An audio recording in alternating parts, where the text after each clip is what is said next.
வணக்கம். கொல்லாமை அதிகாரத்தின் 4வது குறள்.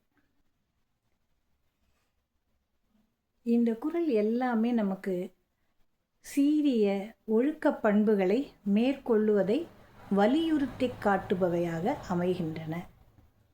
வள்ளுவர் அதைத்தான் எடுத்து நமக்கு பரிந்துரைக்கிறார்.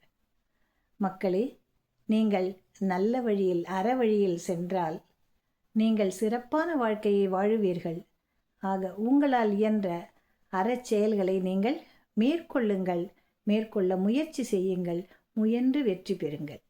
உங்களுடைய வாழ்க்கை சுகமாக இருக்கும் என்று கூறுகிறார். இப்போ இந்த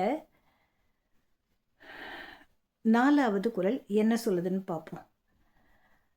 நல்லாறு எனப்படுவது யாதெனின், நல்லாறு எனப்படுவது யாதெனின், யாதொன்றும் கொல்லாமை சூழும் நெறி. நல்லாறு எனப்படுவது யாதெனின், யாதொன்றும் கொல்லாமை சூழும் நெறி.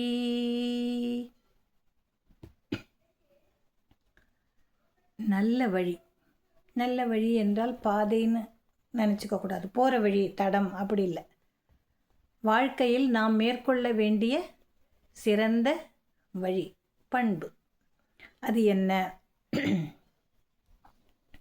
எல்லா அறநூல்களும் எதை சொல்லுகின்றன மிகச்சிறந்த அறமாக என்றால் அது உயிர்களை கொல்லாமை.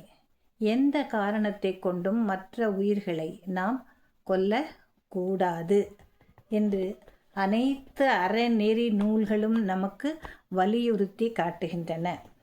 அப்படி கொல்லாமல் இருப்பதே மிகச்சிறந்த அறநெறியாகவும் கருதப்படுகிறது. மனிதன் கொல்லுவது. பாரதியார் பாட்டில் ஒன்று வரும், மனிதர் நோக மனிதர் பார்க்கும் பார்வை நீ உண்டோ. பார்வையிலேயே அப்படியெல்லாம் இருக்கும் பொழுது நீங்கள் பிற உயிர்களை எந்த காரணத்திற்காகவும் கொல்ல வேண்டும் என்ற எண்ணத்தை கூட கை கொள்ளாதீர்கள். அப்படி நீங்கள் இருந்தால் அந்த கொல்லாமை என்பது மிகச்சிறந்த அறநெறியாக அனைவராலும் உலக மக்களால் உங்களை மிக போற்றுதலுக்குரிய உயரிய மனிதனாக எடுத்து காட்டும் என்று இந்த குறள் நமக்கு காட்டுகிறது.